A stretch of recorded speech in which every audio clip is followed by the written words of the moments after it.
Imagina que todo lo que has aprendido sobre la felicidad, el éxito y el control está incompleto. Imagina descubrir que gran parte de tu sufrimiento no viene de lo que pasa allá afuera, sino de algo mucho más íntimo, tu manera de interpretarlo. En este audio no vas a encontrar frases bonitas para repetir sin pensar.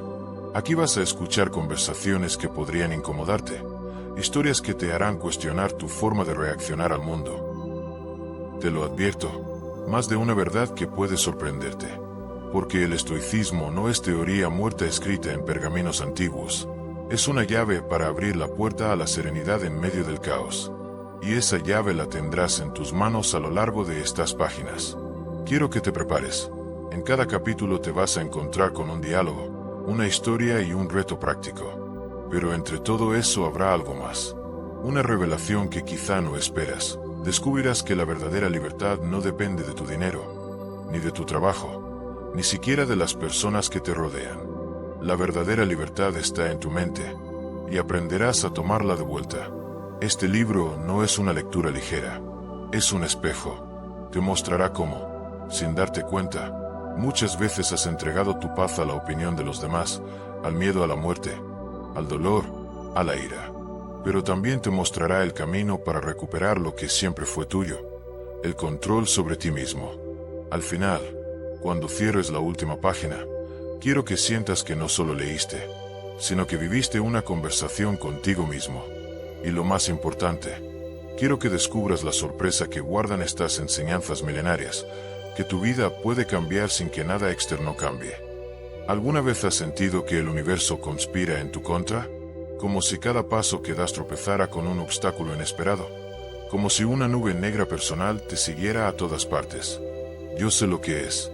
Y no hace mucho, un amigo mío estaba atrapado justo en el centro de esa tormenta emocional. Lo recuerdo perfectamente. Fue una tarde cualquiera, pero su voz llegó cargada de un desaliento tan palpable que casi podías tocarlo. Con un suspiro pesado, me dijo: «Es que todo me sale mal».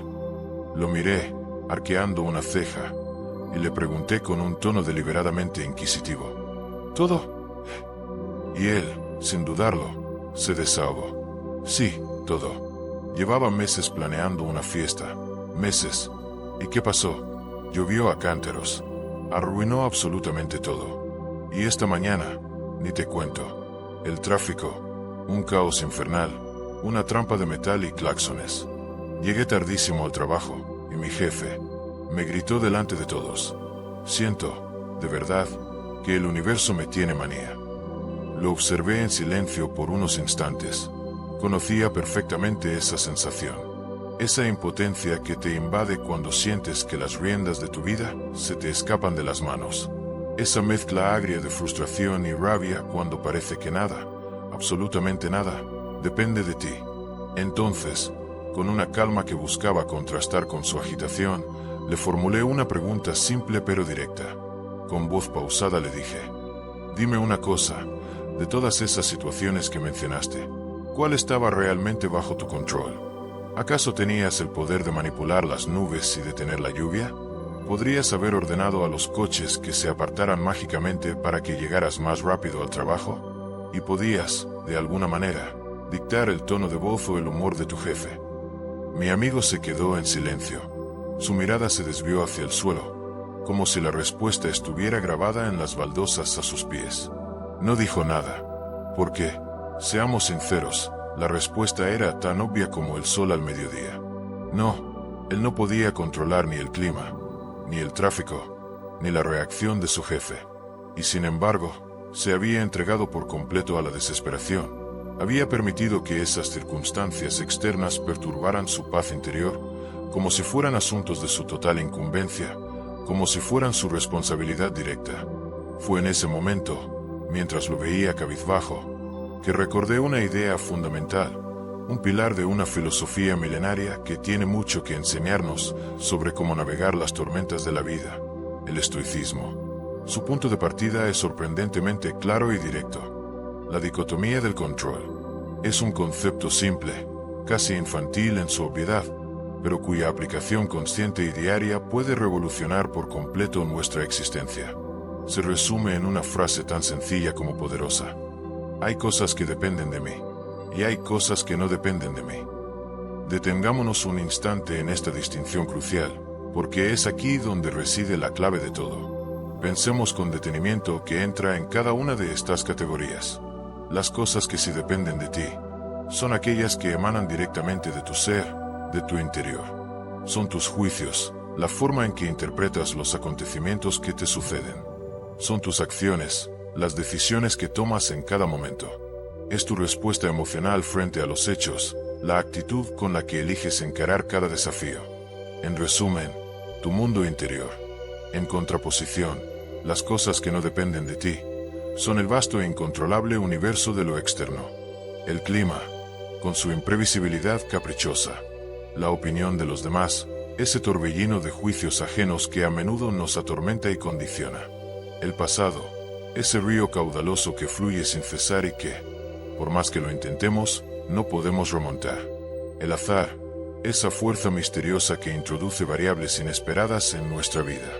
Y, por supuesto, las reacciones y el comportamiento de otras personas, ese laberinto de voluntades ajenas que escapan por completo a nuestro dominio. ¿Notas la marcada diferencia? Es fascinante, y un poco trágico, observar cómo invertimos una cantidad ingente de energía mental y emocional en aquello que, inherentemente, está fuera de nuestro alcance.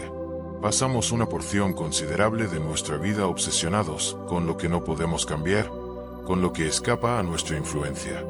Reflexiona por un momento. ¿Cuántas veces te has sentido frustrado, incluso furioso, por algo tan trivial como un aguacero inesperado que arruina tus planes de fin de semana, un atasco de tráfico que te retrasa a una cita importante o un comentario desafortunado en redes sociales que no obtuvo la aprobación que esperabas? Todas estas cosas residen firmemente en la categoría de lo incontrolable. Y sin embargo, permitimos que nos afecten profundamente, que nos roben energía valiosa, que consuman nuestro tiempo, lo más importante, nuestra paz interior. Ahora, dirige tu atención hacia el otro lado de la balanza. Piensa en todo aquello que sí se encuentra bajo tu esfera de influencia. Tu disciplina para alcanzar tus metas, tu actitud frente a la adversidad, tu capacidad para mantener la calma en situaciones de estrés, la calidad y la dedicación que pones en tu trabajo, la forma en que interactúas y tratas a las personas que te rodean.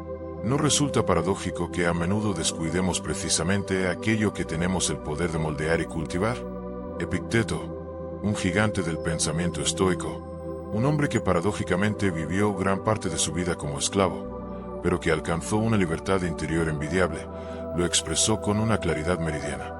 Algunas cosas están en nuestro control y otras no. En nuestro control están la opinión, la elección, el deseo, la aversión. En una palabra, todo lo que nos pertenece a nosotros.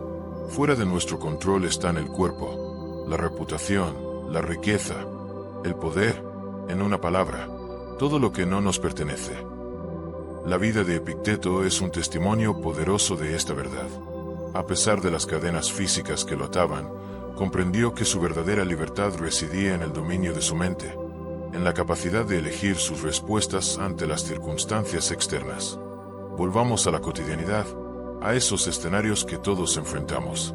Imagina que hoy tienes una entrevista de trabajo crucial, esa oportunidad que has estado esperando. Te levantas temprano, preparas tu atuendo con esmero, sales de casa con tiempo de sobra para evitar cualquier contratiempo. Y de repente, ¡zas!, un accidente aparatoso en la autopista bloquea por completo el tráfico. No hay rutas alternativas, estás atrapado. El tiempo se escurre entre tus dedos.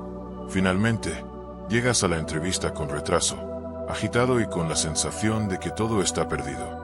En este punto, te encuentras en una encrucijada. Tienes dos caminos posibles. El primero es maldecir tu suerte, dejarte consumir por la frustración, golpear el volante con rabia impotente y repetir una y otra vez la pregunta atormentadora.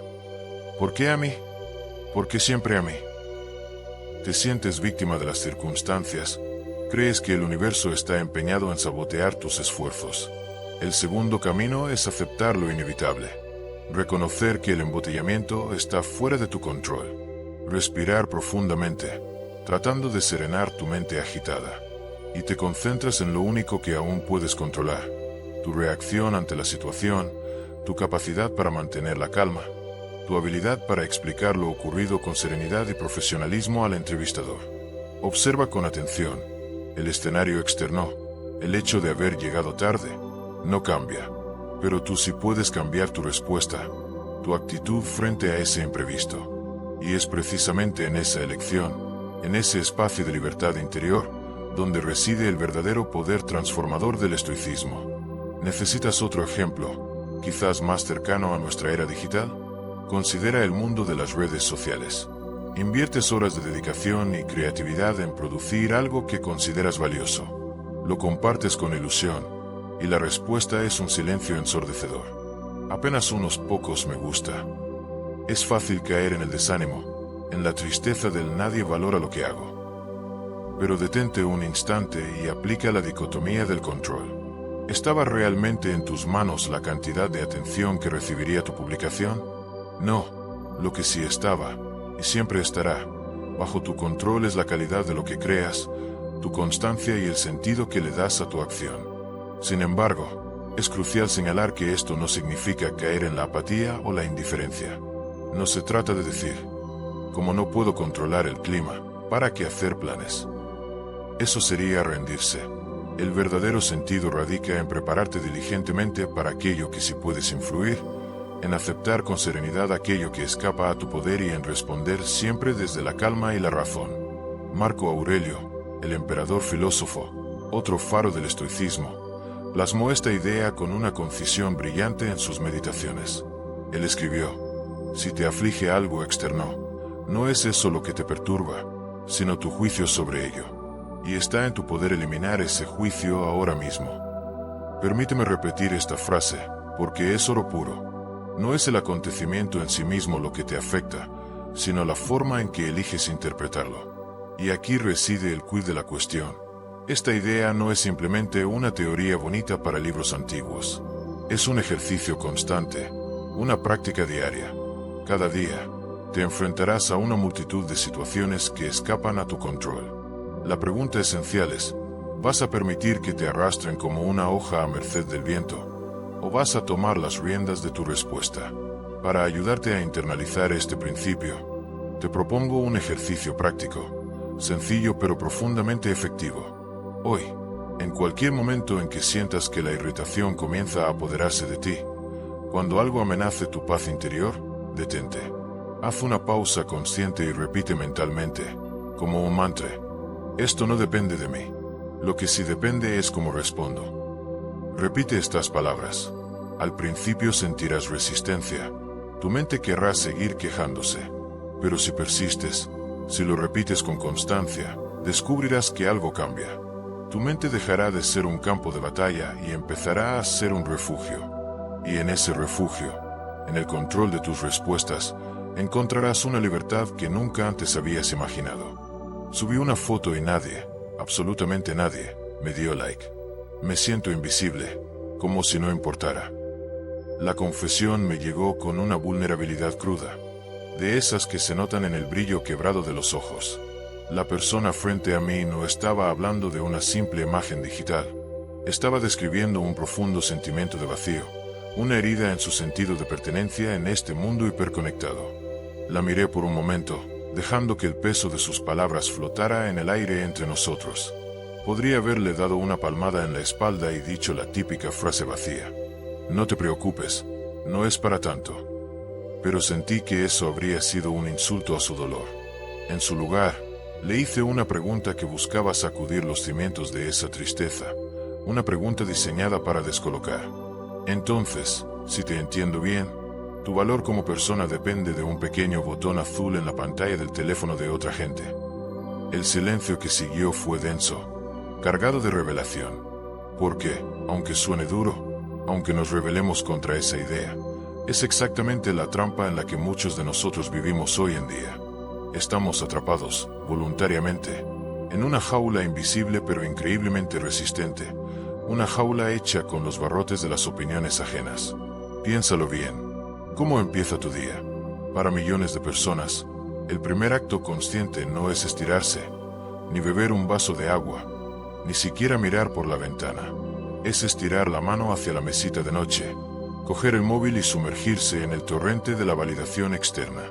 Revisamos si alguien nos escribió mientras dormíamos, si respondieron a nuestras historias, si comentaron en nuestro perfil. Cada notificación, cada reacción de los demás, se convierte en un termómetro que parece decidir nuestro estado de ánimo para las próximas horas. Un comentario positivo nos eleva, la indiferencia nos hunde. Pero detente un segundo y analiza la situación con frialdad. No es una forma de locura entregar el control de nuestra paz mental, de nuestra autoestima, a los pulgares anónimos y caprichosos de conocidos y desconocidos. Estamos subcontratando nuestra felicidad, dejándola en manos de un algoritmo y del humor cambiante de la multitud. El estoicismo, esa filosofía de una robustez asombrosa, vio este peligro con una claridad meridiana hace más de 2000 años. Comprendió que la opinión de los demás es, en última instancia, el terreno más inestable sobre el que se puede construir una vida. No te define, no te da ni te quita valor intrínseco. Es, simplemente, ruido externo. Epicteto, el esclavo que se convirtió en uno de los maestros de la libertad interior, lo dijo sin rodeos. Si quieres mejorar, acepta que te consideren tonto o ignorante en algunas cosas. Medita en esa frase. Implica que el camino hacia el crecimiento personal requiere que te desprendas de la necesidad de parecer siempre inteligente, siempre correcto, siempre perfecto a los ojos de los demás. Requiere la valentía de ser un aprendiz, de cometer errores, de no saberlo todo, y estar en paz con que otros puedan juzgarte por ello. Y Marco Aurelio, el emperador que escribía para sí mismo en las frías noches de campaña militar, nos dejó esta joya de perspectiva en sus meditaciones. Pronto olvidarás todo, pronto todos te olvidarán a ti. A primera vista, puede sonar deprimente, nihilista, pero en realidad es una de las ideas más liberadoras que existen. ¿Qué significa? Significa que esa crítica que tanto te duele, ese halago que tanto anhelas, ese ridículo que tanto temes, todo es efímero. Por más que te esfuerces en agradar, por más que construyas una imagen pública impecable, tarde o temprano, los demás dejarán de pensar en ti. Tienen sus propias vidas, sus propias preocupaciones. Y si tu felicidad depende de mantener su atención y aprobación constantes, estás condenado a vivir como un barco sin timón, a la deriva en un océano de expectativas ajenas. Piénsalo un momento, con honestidad. ¿Cuántas veces has hecho algo no porque lo desearas de verdad, sino para impresionar a alguien? ¿Has silenciado tu propia opinión en una conversación por miedo a que te juzguen o te excluyan del grupo? ¿Has evitado tomar un camino profesional o personal diferente, uno que te apasionaba, simplemente por el terror paralizante al qué dirán los demás? Eso, amigo mío, es esclavitud disfrazada de vida social. Eres un prisionero, pero tus cadenas no son de hierro. Son mucho más sutiles y, por ello, más peligrosas. Son las cadenas invisibles de las opiniones. Permíteme contarte una historia real. Un amigo mío tenía un talento increíble, casi mágico, para la pintura. Le apasionaba crear mundos enteros con sus manos y un lienzo. Sus pinceles no solo aplicaban color, sino que parecían dar vida a emociones. Pero casi nadie conocía esta faceta suya. Nunca mostró sus obras porque le aterraba que lo criticaran, que le dijeran que no era lo suficientemente bueno, que su arte era mediocre. El miedo a esa posible opinión lo paralizaba. Pasaron los años, y un día, con una profunda melancolía, me confesó que ya no había pintado en mucho tiempo. Sus pinceles estaban secos, sus lienzos acumulando polvo. Sentía que no tenía sentido crear si nadie iba a aplaudir el resultado. Ahí, viéndolo tan despojado de su pasión, le dije algo que también quiero decirte a ti, ahora mismo. El sentido no está en la reacción de otros. El sentido está en el acto mismo. Si amas lo que haces, si el simple hecho de mezclar los colores y trazar las líneas te llena, eso ya tiene un valor inmenso, aunque seas la única persona en el universo que lo vea. Vivimos en una sociedad que nos empuja constantemente a pensar que somos el reflejo de nuestra validación externa. Tu éxito se mide en likes, en seguidores, en ascensos, en el reconocimiento público. Pero detente a pensar en los grandes sabios, en los líderes que de verdad marcaron la historia. ¿Crees que todos los aplaudieron en su momento? Sócrates fue condenado a muerte por la misma sociedad a la que trataba de enseñar a pensar. Séneca fue acusado, criticado y finalmente forzado al suicidio. Marco Aurelio, incluso siendo el hombre más poderoso del mundo, recibía más reproches y enfrentaba más conspiraciones que halagos. Y, sin embargo, ellos vivieron y murieron con una serenidad que hoy nos parece sobrehumana. Su secreto: entendieron esto a un nivel profundo. La opinión externa nunca fue suya, nunca estuvo en su control. Y aquí está la clave. No se trata de ignorar por completo a las personas o de volverse un ermitaño arrogante. Vivimos en comunidad, y el reconocimiento puede ser agradable. Es un calorcito bienvenido. Pero se convierte en veneno cuando lo volvemos nuestra única medida de valor. Si dejas que el juicio de otros defina tu vida, siempre estarás a merced de su aprobación. Hoy alguien te aplaude y te sientes en la cima del mundo. Mañana esa misma persona te critica y te hundes en la más profunda desesperación. ¿De verdad quieres vivir como un títere cuyos hilos son movidos por los aplausos y los abucheos de la multitud? Te invito a pensar en esto. Cuando una persona te juzga, ¿qué está juzgando realmente?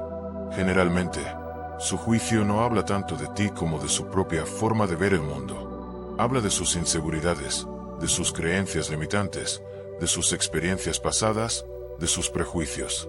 Entonces, ¿por qué eliges cargar con el peso de algo que ni siquiera es tuyo? Imagina que eres un corredor en una pista olímpica.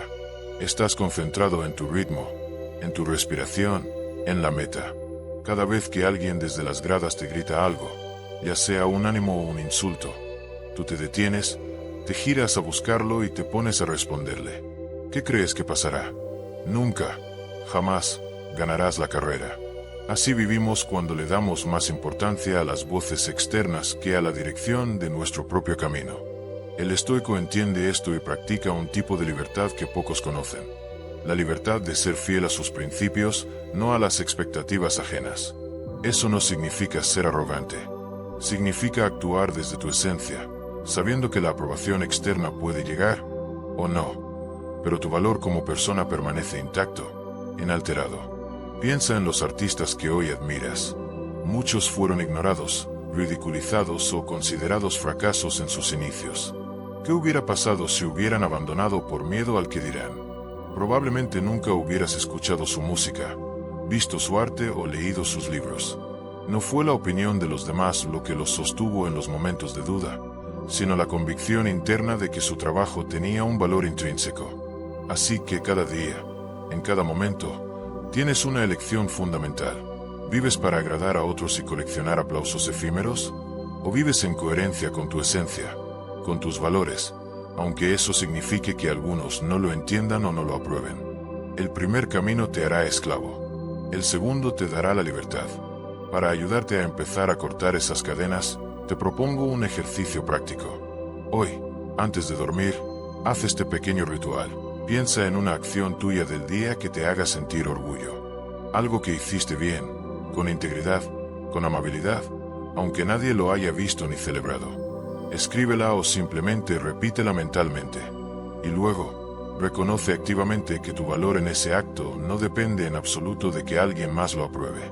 Hazlo durante una semana y verás cómo tu mente, poco a poco, empieza a dejar de mendigar validación externa.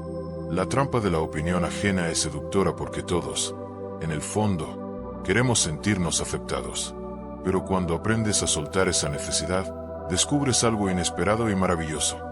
La aceptación más poderosa, la única que de verdad te nutre, es la que nace de ti mismo. Así que la próxima vez que sientas esa punzada de ansiedad porque no te aplauden, porque no te validan, recuerda esto. Tu valor no está en sus ojos, está en tu conciencia. Y créeme, cuando logres vivir así, ya no caminarás para impresionar a nadie, sino para ser, por fin, el dueño de tu propio paso. Una vez que empezamos el arduo pero liberador trabajo de desmantelar la jaula invisible de la opinión de los demás, una vez que decidimos que nuestro valor no fluctuará con los aplausos o las críticas del mundo, surge una pregunta inevitable y poderosa. ¿Y ahora? ¿Qué? ¿Hacia dónde dirigimos esta libertad recién descubierta? Si ya no vivimos para impresionar, ¿para qué vivimos? Es aquí donde nos encontramos con la siguiente gran encrucijada del camino. Recuerdo a un joven, lleno de ese entusiasmo brillante y casi febril que solo se tiene en cierta etapa de la vida. Con los ojos encendidos de ambición, me compartió su sueño.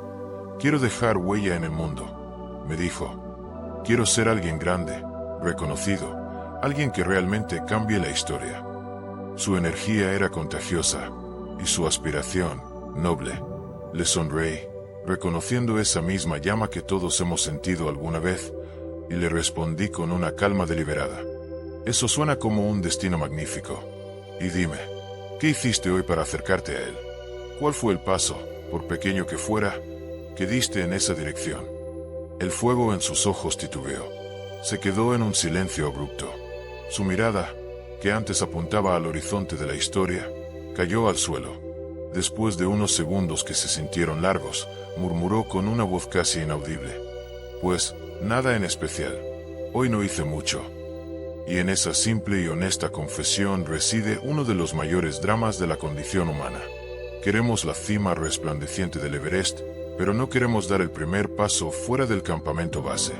Soñamos con componer la sinfonía, pero despreciamos la monotonía de practicar las escalas.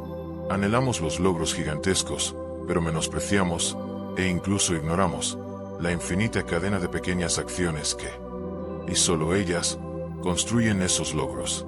El estoicismo, con su enfoque práctico y sin adornos, nos ofrece una enseñanza clara y contundente al respecto. La grandeza no nace de un acto épico y aislado, no es un relámpago de genialidad que surge de la nada. La verdadera grandeza, la que perdura, es la cosecha de la constancia en lo cotidiano. Es el resultado de miles de actos pequeños, invisibles, a menudo, aburridos. Epicteto lo expresó con su característica precisión. Ningún hombre es libre que no sea dueño de sí mismo. Es una de mis frases favoritas, porque vincula la libertad no con las circunstancias externas, sino con el dominio interno. ¿Y cómo se conquista ese dominio propio? No en una batalla campal de un solo día, no con un único gesto heroico de fuerza de voluntad, sino con la disciplina silenciosa de pequeños actos, repetidos una y otra vez, día tras día, hasta que se vuelven tan naturales como respirar. Piensa en la asombrosa historia del bambú japonés. Cuando un agricultor planta una semilla de este bambú, durante el primer año, no ve absolutamente nada. Riega la tierra, la cuida, pero en la superficie solo hay eso, tierra. Pasa el segundo año, y nada. El tercero, el cuarto, la misma historia. 4 años de trabajo, fe y paciencia sin ninguna recompensa visible. Cualquier observador casual diría que el agricultor está loco, que está perdiendo el tiempo. Pero lo que no se ve es que, bajo el suelo, se está tejiendo una red de raíces increíblemente fuerte y extensa. El bambú está construyendo su base, su fundamento. Y entonces, de repente, en algún momento del 5.º año, el brote rompe la superficie. En un lapso de apenas 6 semanas, crece hasta alcanzar más de 30 metros de altura. Ese crecimiento explosivo no fue un milagro de 6 semanas. Fue el resultado visible de 5 años de trabajo invisible. Tu vida funciona exactamente igual. Tus pequeños actos diarios, esa página que lees, esa meditación de 5 minutos, esa decisión de no quejarte, esa pequeña muestra de paciencia, son como esas raíces invisibles. Al principio, ni tú ni nadie más las notarán. Parecerán insignificantes, pero son esas raíces las que, en silencio, están construyendo el fundamento que sostendrá todo tu crecimiento futuro. El problema es que nuestra cultura está profundamente obsesionada con lo inmediato, con el bambú de 6 semanas, ignorando los 5 años de raíces. Queremos resultados rápidos y espectaculares. El dinero que llega de la noche a la mañana, la fama viral, el reconocimiento instantáneo, el éxito meteórico. Y cuando esos frutos no aparecen al instante, nos frustramos y abandonamos. Nos rendimos porque no vemos el progreso en la superficie, olvidando que cada día que repetimos un buen hábito, cada pequeño esfuerzo que hacemos, estamos fortaleciendo esas raíces invisibles que un día nos permitirán crecer hacia el cielo. Déjame darte ejemplos modernos de este principio en acción. Piensa en un estudiante abrumado por una pila de libros. Uno de ellos espera el momento perfecto para empezar a leer, un fin de semana libre, unas vacaciones, un estado de ánimo ideal que nunca llega. El otro, aplicando la sabiduría estoica, se compromete a leer solo 10 páginas cada día. 10 páginas parecen nada, es casi ridículo. Pero al final de un mes, habrá leído 300 páginas, un libro completo. Al final de un año, habrá devorado 12 libros, mientras el otro sigue esperando el momento perfecto, con su pila de libros intacta y acumulando polvo. Imagina a un músico que sueña con tocar en un gran escenario. Uno solo fantasea, mira vídeos de sus ídolos y habla de su gran pasión. El otro, simplemente, practica 30 minutos diarios, no cuando se siente inspirado, sino cada día. Se enfrenta a la monotonía de las escalas, a la frustración de no dominar un pasaje, a los callos en sus dedos. Esos 30 minutos diarios, acumulados durante años, son los que construyen una maestría que al soñador le parecerá un don divino, algo imposible de alcanzar. Piensa en un emprendedor. Uno se queda atrapado esperando el gran golpe de suerte, la idea millonaria, el inversor que le cambiará la vida. El otro empieza a ahorrar una pequeña cantidad cada semana, quizás el equivalente a unos cafés. Esa suma parece insignificante, pero con el tiempo, construye el capital semilla para su proyecto, la base financiera que le dará la libertad de actuar. ¿Notas el patrón? La diferencia abismal entre el éxito y el estancamiento casi nunca reside en grandes momentos de inspiración, sino en pequeños actos repetidos con una disciplina implacable. Marco Aurelio, el emperador estoico, entendía esto a la perfección. Él, que gobernaba el imperio más poderoso del mundo, con responsabilidades que nos costarían imaginar, no confiaba en discursos grandilocuentes para mantenerse en su centro. Su ancla era un pequeño acto diario. Cada mañana, a menudo en la soledad de su tienda de campaña, escribía notas íntimas para sí mismo, no para la posteridad, sino para orientar su propio día. Pequeños recordatorios como: cuando te levantes por la mañana, piensa en el privilegio que es estar vivo, respirar, pensar, disfrutar, amar. Ese pequeño acto de escritura, esa reflexión matutina, era la raíz que le permitía mantenerse firme y justo en medio de las batallas, las traiciones y las presiones del poder.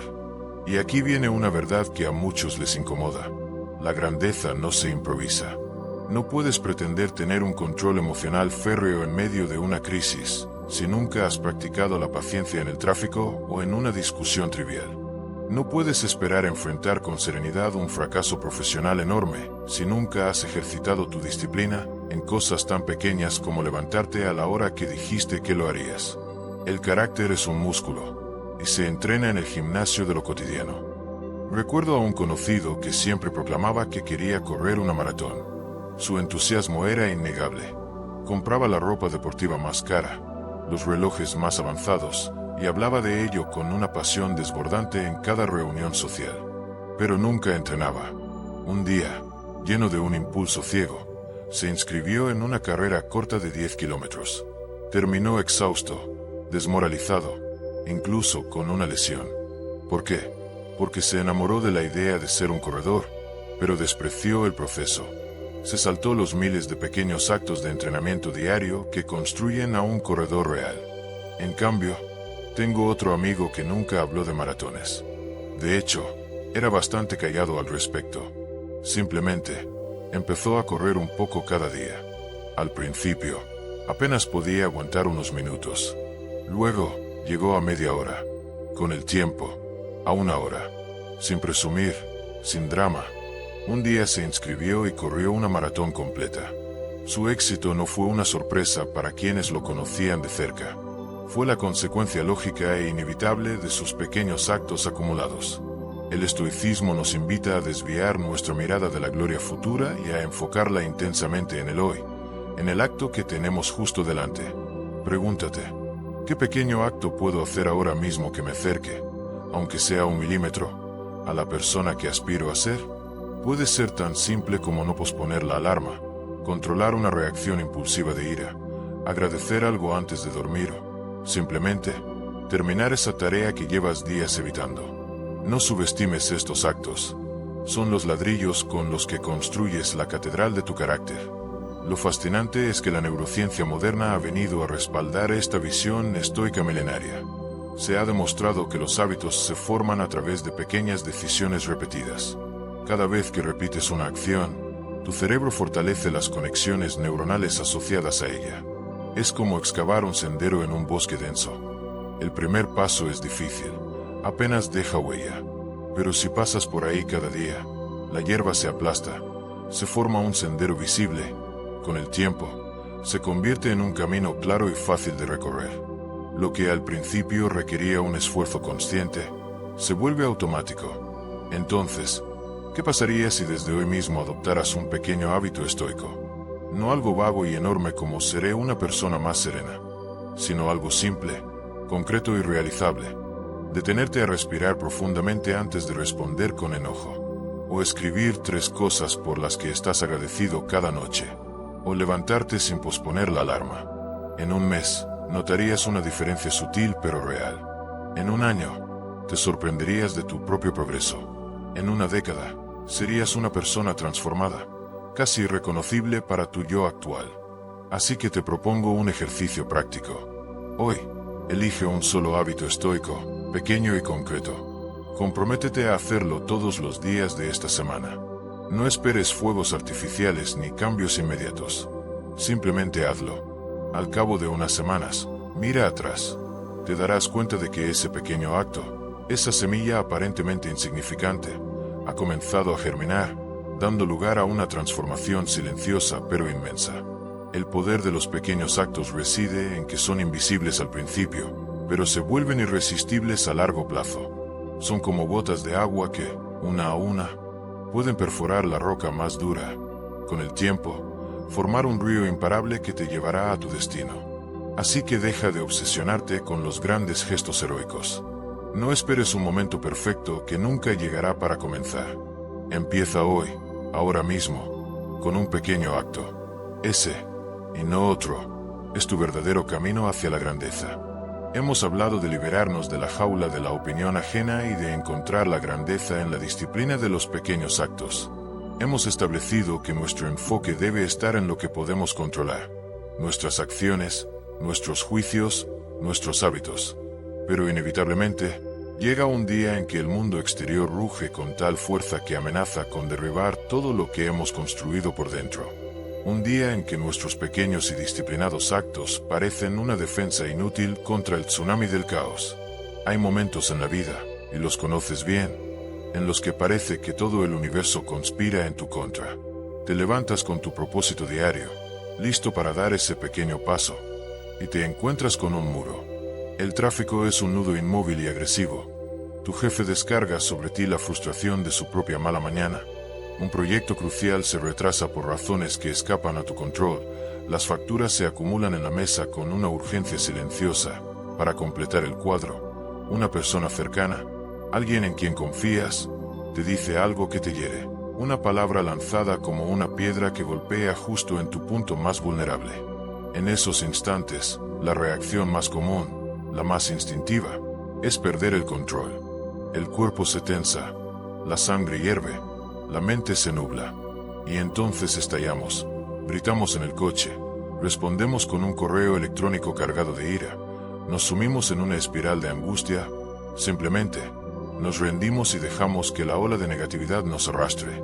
Pero quiero que te detengas aquí conmigo, justo en el epicentro de esa tormenta imaginada, y te hagas una pregunta radical. ¿Qué pasaría si, en medio de todo ese caos, tú pudieras mantenerte en calma? No me refiero a fingir que no pasa nada, a poner una sonrisa de plástico mientras por dentro te deshaces. No hablo de reprimir tus emociones como si fueras una roca sin sentimientos, porque eso solo crea presión interna que explotará más tarde. Hablo de algo infinitamente más poderoso, la capacidad de sentir la ola de la emoción surgir, en lugar de ser arrastrado por ella, elegir conscientemente cómo vas a responder. Los estoicos tenían una palabra para esta virtud suprema, ataraxia. Se traduce a menudo como imperturbabilidad del espíritu, pero es mucho más que eso. Es un estado de serenidad activa, una tranquilidad robusta que no depende de que el mundo exterior sea pacífico. No significa que no sientas tristeza, enojo o miedo. Significa que nada externo tiene el poder de sacarte de tu centro, de secuestrar tu razón. Es como aprender a estar en el ojo del huracán. A tu alrededor, los vientos de la fortuna pueden aullar y destrozarlo todo, pero en tu núcleo interior permanece una quietud inquebrantable, un espacio desde el cual puedes observar, pensar y actuar con claridad. Pensemos en la prueba de fuego de nuestro carácter, nuestras emociones bajo presión. Trae a tu mente la última vez que alguien te hizo enojar de verdad. Quizá fue un comentario sarcástico que te menospreció, una pequeña traición de un amigo, una injusticia flagrante en el trabajo. ¿Qué ocurrió dentro de ti en ese instante? Probablemente sentiste una descarga eléctrica. Tu corazón se aceleró. Quizás te temblaron las manos o sentiste un calor subirte por el cuello. Tu mente, en una fracción de segundo, se convirtió en un tribunal donde ya habías dictado sentencia.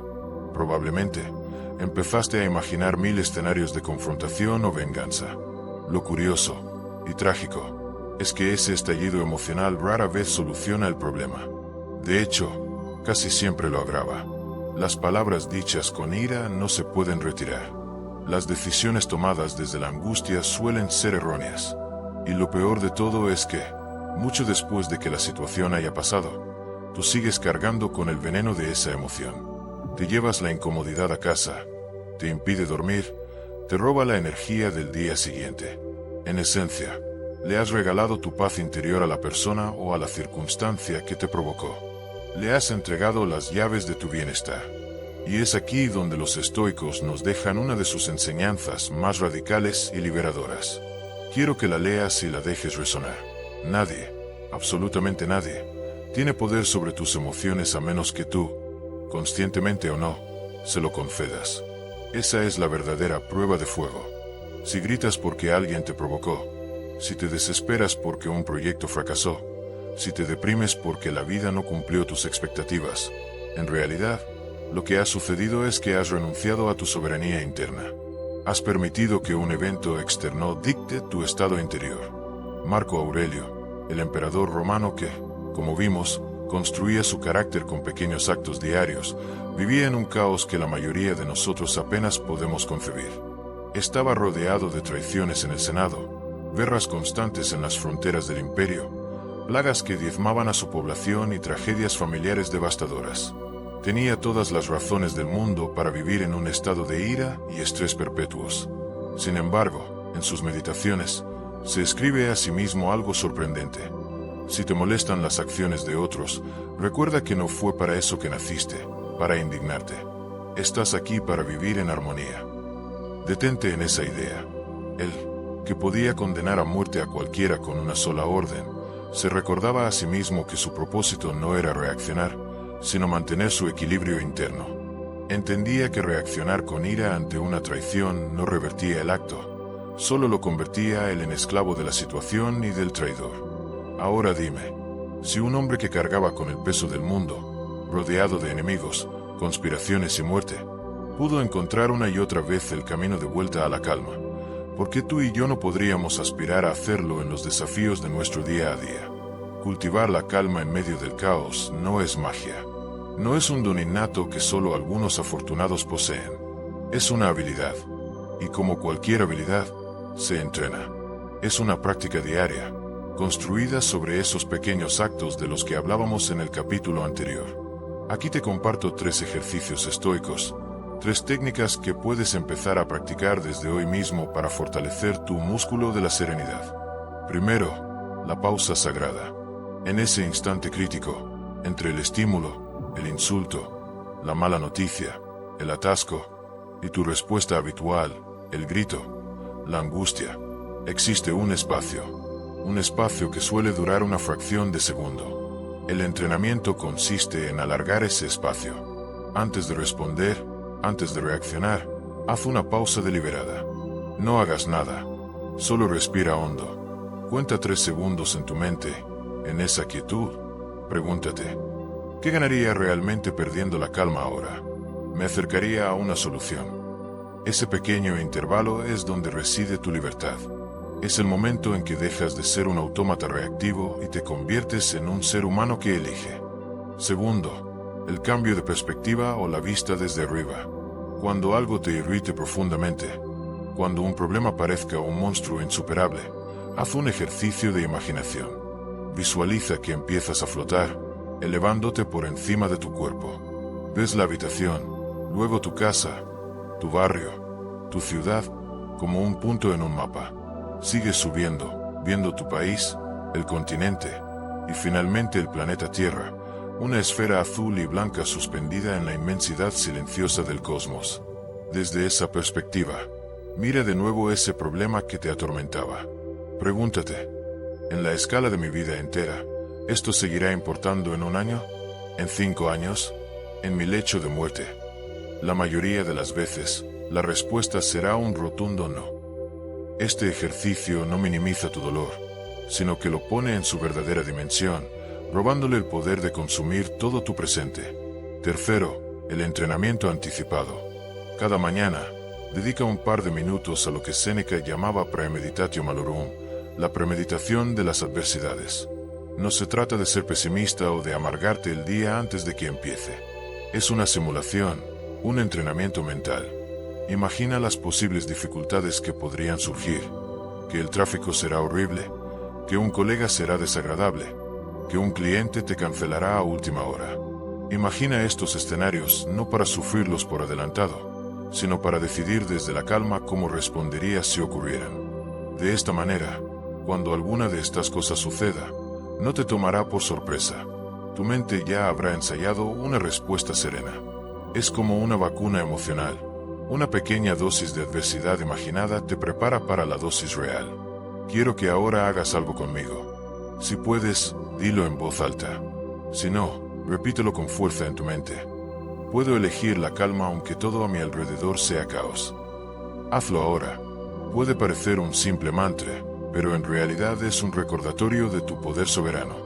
Porque, como hemos visto, no puedes controlar el mundo, pero sí puedes, y debes, controlar tu manera de enfrentarlo. Cada vez que eliges la pausa en lugar del grito, cada vez que eliges la perspectiva en lugar del pánico, estás entrenando ese músculo invisible de la serenidad.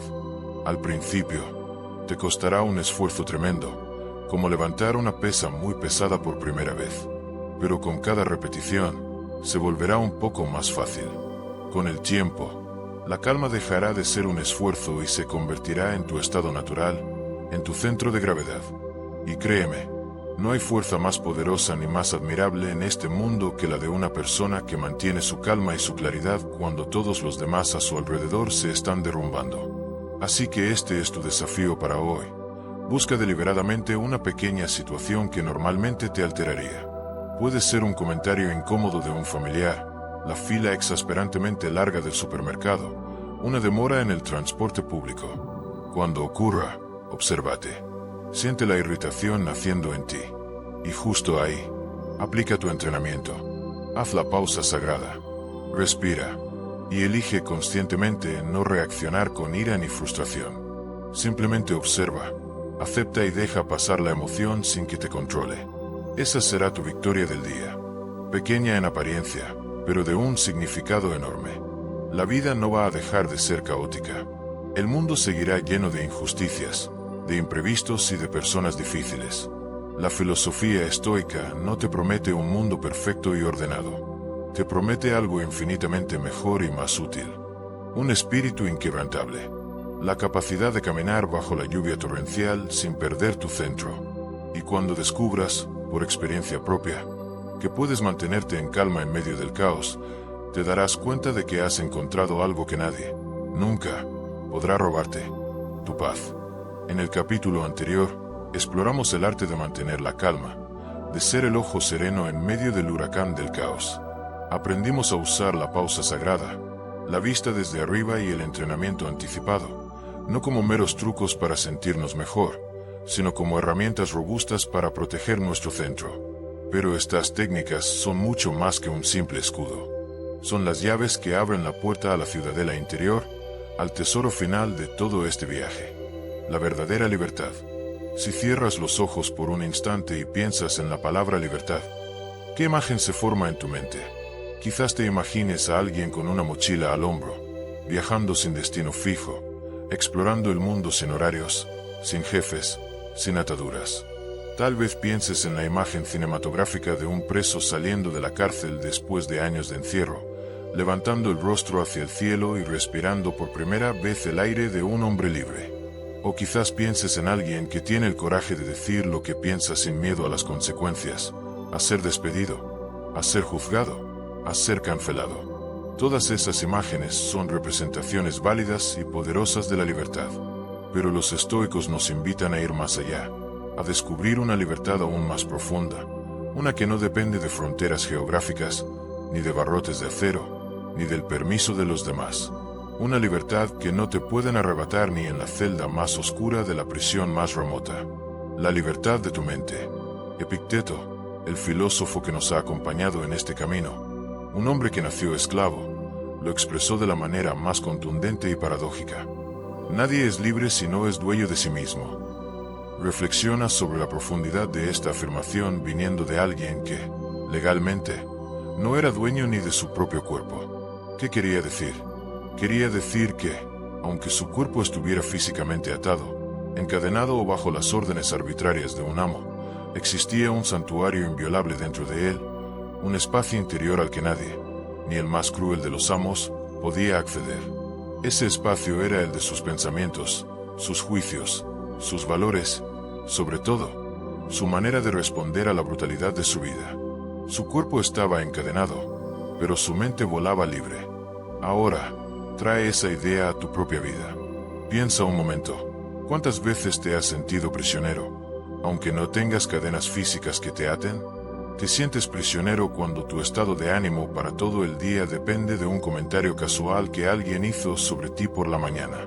Te sientes prisionero cuando tu día se arruina por completo porque el tráfico te desespera y llegas tarde a una cita. Te sientes prisionero cuando no puedes dejar de revisar el celular cada 5 minutos, buscando una dosis de aprobación en forma de likes, mensajes o notificaciones, un esclavo moderno de un algoritmo diseñado para capturar tu atención. En todos esos casos, no es el mundo el que te está encadenando. No son los barrotes de una celda los que te retienen. Eres tú mismo quien, inconscientemente, está entregando las llaves de tu libertad interna, subastando tu paz al mejor postor. Imagina a dos hombres en la misma celda de una prisión. La celda es idéntica para ambos. 4 paredes grises, una pequeña ventana con barrotes, las mismas raciones de comida, las mismas horas de encierro. El primer prisionero camina de un lado a otro como un animal enjaulado. Maldice su destino. Se obsesiona con el pasado, sueña con la venganza y se desespera contando los días que le quedan, viviendo cada segundo como una tortura. Su mente está tan aprisionada como su cuerpo, si no más. El segundo prisionero, en cambio, se sienta en su catre. Observa la luz que se filtra por la ventana. Respira y reflexiona. No puedo controlar el hecho de estar aquí. No puedo derribar estos muros con mis manos. Pero sí puedo controlar cómo vivo este momento. Puedo elegir leer, meditar, ejercitar mi cuerpo, planificar mi futuro, simplemente encontrar paz en el silencio. Su cuerpo está confinado, pero su mente ha transformado la celda en un monasterio, en un gimnasio, en una escuela. Ahora dime, ¿quién de los dos es verdaderamente libre? El estoicismo nos invita a comprender que la libertad más poderosa y fundamental no es la libertad de movimiento, sino la libertad de pensamiento. No es la capacidad de ir a donde queramos, sino la de decidir qué significado le damos a lo que nos sucede, estemos donde estemos. Y esa libertad, aunque a veces lo olvidemos en el fragor del día a día, nadie, jamás, puede quitárnosla. ¿Qué significa esto en la vida real, en tu rutina? Piénsalo de esta manera. Cada vez que culpas a un factor externo por tu infelicidad, te estás convirtiendo voluntariamente en un esclavo. Si dices, mi jefe arruinó mi día con su mala actitud, le has entregado el control de tu día a tu jefe. Si piensas, no puedo ser feliz porque no tengo pareja, le has entregado el poder sobre tu felicidad a la existencia, o ausencia, de otra persona. Si exclamas, la vida es injusta, por eso estoy tan mal, entonces te has encadenado a las circunstancias externas, convirtiéndote en una víctima pasiva de la existencia. Los estoicos no decían que fuera fácil romper estas cadenas. Requiere la misma práctica diaria y los pequeños actos de los que hemos hablado. Pero si afirmaban con una certeza absoluta que es posible recuperar tu libertad en cualquier situación, por desoladora que parezca. Lo más curioso es que muchas de las prisiones en las que vivimos son invisibles. No están hechas de ladrillo y mortero, sino de las historias que nos repetimos a nosotros mismos. Son esos muros mentales que hemos construido a lo largo de los años. No soy lo suficientemente bueno. Nunca voy a poder cambiar, yo soy así. Si no me aceptan, significa que no valgo nada. Es demasiado tarde para empezar de nuevo. Necesito que las cosas sean de cierta manera para poder estar en paz. Esos muros no están afuera, en el mundo. Están en tu cabeza. Y la noticia más liberadora de todas es que, si tú fuiste el arquitecto de esa prisión, también tienes el poder de derribarla, ladrillo por ladrillo. Recuerda, no puedes controlar lo que otros piensan de ti, pero sí puedes controlar lo que tú decides creer sobre ti mismo. No puedes controlar la economía, pero sí puedes controlar tu actitud hacia el dinero y el trabajo. No puedes controlar si alguien te ama, pero sí puedes controlar tu capacidad de amarte a ti mismo. Y es en ese espacio de elección donde nace y florece la verdadera libertad. Quiero proponerte un ejercicio estoico para hoy. Algo simple pero increíblemente poderoso para empezar a demoler esos muros. La próxima vez que sientas que alguien o algo te roba la paz, ya sea con una crítica, una actitud injusta, una indiferencia dolorosa o un simple contratiempo, en lugar de reaccionar automáticamente, haz lo siguiente. Primero, detente. Justo antes de que la emoción te secuestre, haz la pausa sagrada que practicamos. Respira profundamente. Segundo, pregúntate con honestidad. ¿Depende de mí cambiar lo que acaba de pasar? La acción ya ocurrió. La palabra ya fue dicha. Si la respuesta es no, como lo será el 99% de las veces, recuérdate a ti mismo esta verdad fundamental. Esto es un evento externo. No tiene por qué tocar mi libertad interior. No tiene por qué afectar mi paz, a menos que yo le dé permiso. Yo decido cómo vivirlo. Y tercero, actúa desde esa nueva convicción. Quizás eso signifique responder con calma, o no responder en absoluto, o simplemente seguir con tu día sin llevar ese peso contigo. Hazlo varias veces y verás cómo, poco a poco, empiezas a recuperar el poder que siempre creíste que estaba en manos de otros. Y ahora, permíteme compartir algo que puede sonar duro, pero que es quizás la lección más profunda de esta filosofía. Incluso el sufrimiento, el dolor y la tragedia pueden ser una puerta hacia la libertad. ¿Cómo es posible? Cuando aceptas que no puedes controlar el dolor físico, la traición de un ser querido o la pérdida de algo valioso, pero sí puedes controlar tu manera de atravesar esa experiencia. En ese momento, dejas de ser un prisionero del sufrimiento y te conviertes en el dueño de tu actitud frente a él.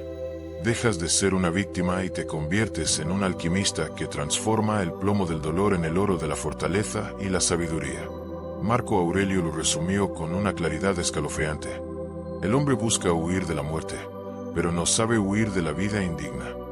La meta no es escapar de lo inevitable, del dolor, de la pérdida, de la muerte. La meta es vivir con dignidad, con virtud, con libertad interior, aún en medio de las circunstancias que no elegimos. Así que te invito a tener una conversación honesta contigo mismo. Pregúntate en silencio, ¿de quién o de qué depende mi paz interior hoy? ¿Qué cadenas invisibles me están atando en este momento de mi vida? ¿A quién o a qué le he entregado la llave de mi libertad emocional? Responde sin juzgarte, solo con la intención de ver la verdad. Y recuerda, lo único que realmente te pertenece, tu propiedad inalienable, es tu mente. La verdadera libertad, al final, no es hacer lo que quieras, cuando quieras. Esa es una definición infantil que a menudo conduce al caos y la insatisfacción. La verdadera libertad es ser dueño de ti mismo, especialmente cuando el mundo te presiona para que seas otra cosa.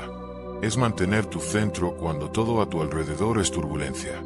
Ese es el regalo imperecedero que los estoicos nos dejaron, la certeza de que puedes ser libre, aquí y ahora, aunque nada a tu alrededor cambie.